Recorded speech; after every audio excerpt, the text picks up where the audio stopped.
Okay, going to show a quick video of how we set up our campsite.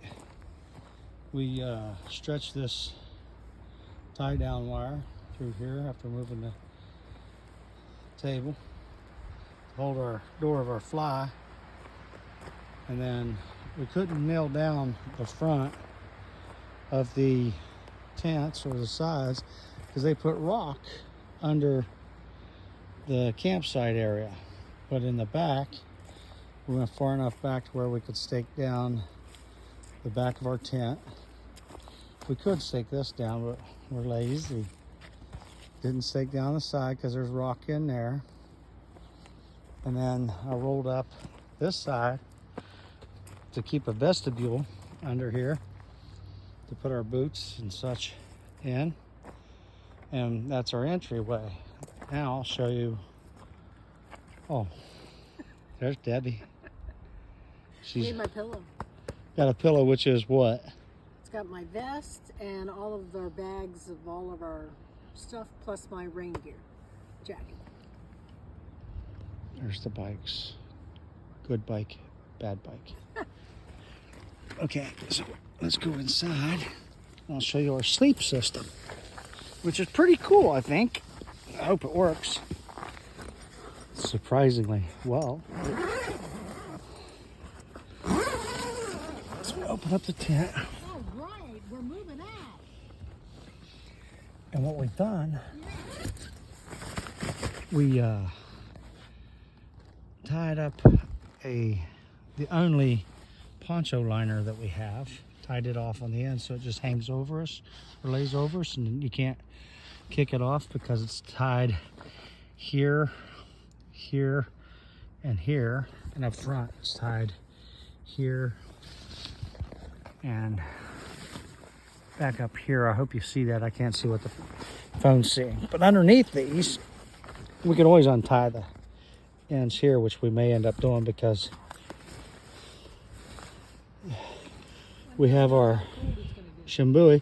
Well, first off, on top we have the bivy sacks that I bought, and the bivy sack goes under the air mattress to protect it.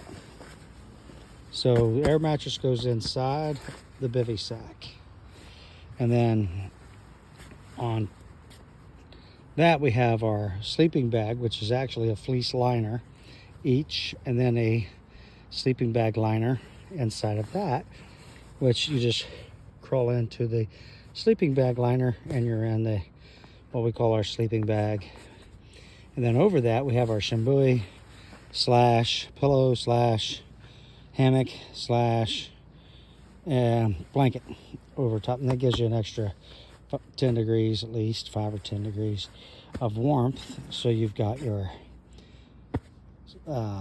sleeping bag liner, fleece sleeping bag, and silk Shimbui or hammock, and then you have your canvas bivy sack with the poncho liner over you for the cold mornings. And that, my friends, should be enough. Now, why don't we just do a sleeping bag? Sleeping bags for the temperatures we need would be very cold, or very big if they're good for the cold weather. However, since we're traveling as much as we are, we don't always need that much. So we layer, and then when we're just in extreme hot weather, we'll just use the hammock or the sleeping bag liner, that bright orange one, for staying cool at night. And then we got 2 fans that we hook up to circulate the air when it's very hot out. And these also pack tight enough where they'll fit in and we can carry them. But if you had a large sleeping bag for the extreme cold, then you could only use it when you're in the cold, and it's going to be bulky and in the way the rest of the time, and chances are we'd just end up throwing the doggone thing away. Make sense? To me too. Okay, so that's our nice sleeping quarters and our 30-some-year-old tent that still works wonderfully. And then for my pillow, you saw hers, I put my vest and my jacket all underneath everything so it props me up at an angle. And that's my pillow. That's all I need for a pillow. And that is how we sleep at night. Or at least we're going to tonight. Okay.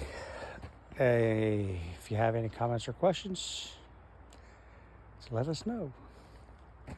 So this is us signing off. Bye. Bye. Deb's playing with her feet. I just took my